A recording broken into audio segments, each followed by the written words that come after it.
Hey, Radical fans, Phil here. Andrew here. And we're going to talk today about the topic written in about the modern day release. This is a topic I am very, very familiar with. Absolutely know nothing about it. I think it's overrated. The modern day release. The modern day release is overrated. So we'll turn this over to Andrew because he's a product of the modern day release.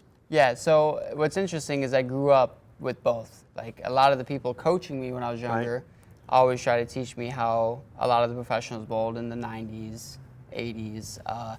And what you find is they had a lot more lift with their fingers. Right. They were out of it more in a stationary release, and a lot of it was up hit. If you hear that term now, you actually try to get people to stop up hitting as much. Not hit up You want to roll the ball into the ground more.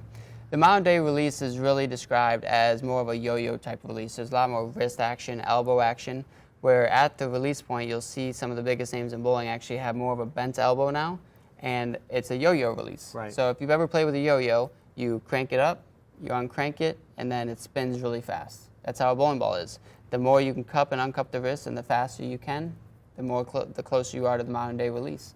That's why some of the guys on tour like myself have what seems like a very smooth release, but it has plenty of rev rate because we got the yo-yo release down quicker. When I grew up, I was always taught, hey, lift with the fingers, lift with the fingers. It just wasn't always the most optimal way, and things have changed to get more rev rate easier and less motion. I've learned to let my elbow bend a touch, let the wrist fold a touch at the release point, and you can get it rolling. Wow.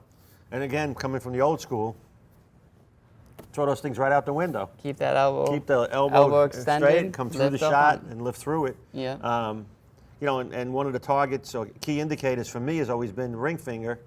I turn my ring finger towards the target to keep the hand behind the ball longer and lead with the inside meaty part of the hand, which you guys still do. Yeah. So that carries over. I always like to teach palm. Yeah. Use your palm as a guide. Right. If you're trying to be up the back of the ball and roll it, the palm should go towards the pins. If you're trying to get around it, your palm should finish at the depending on which wall, but left or right hand. Yeah. Yeah, and it's interesting because apparently you guys have the idiosyncrasies of your release as well. In the old my day, it was suitcase it a little bit. Yep.